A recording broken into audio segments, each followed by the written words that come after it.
Here's a name you may have heard recently. If you haven't, you should. Asia Bibi. Bibi is a Christian, a mother of 5. She's a farm worker from Pakistan. Her saga began 9 years ago when she went to get a drink of water and quarreled with several Muslim women who objected to drinking from the same cup as a Christian. A mob later descended on Bibi. They insulted her, and then they accused her of insulting the Prophet Muhammad. They assaulted her. Afterward, she was arrested. She was convicted of blasphemy. She was sentenced to death.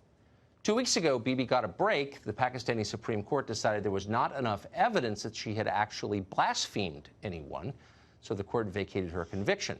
But her ordeal is not over.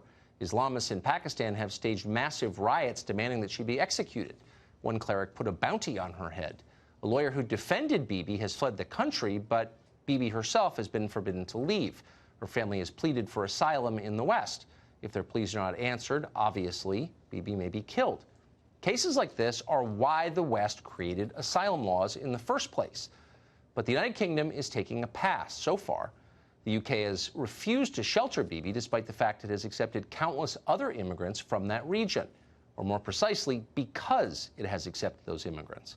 According to news accounts, the British government believes that accepting Asia Bibi would cause, quote, security concerns and unrest among certain sections of the community.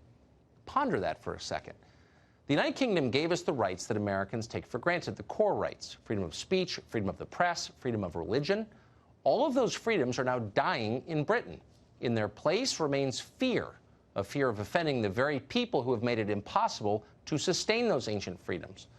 Well, not surprisingly, CNN has found a way to use this tragedy to attack the White House somehow. A piece on CNN's website warns, quote, Trump, take notice. If you court religious extremists, you're in danger of letting mobs weaken democracy. Right. But there's another lesson to be learned here, a lesson that Trump has accepted and CNN has not. The kind of religious extremist willing to behead you for apostasy should not be allowed into your country. When we make room for him or people like him, we very soon run out of room for the values that made us proud to live here in the first place.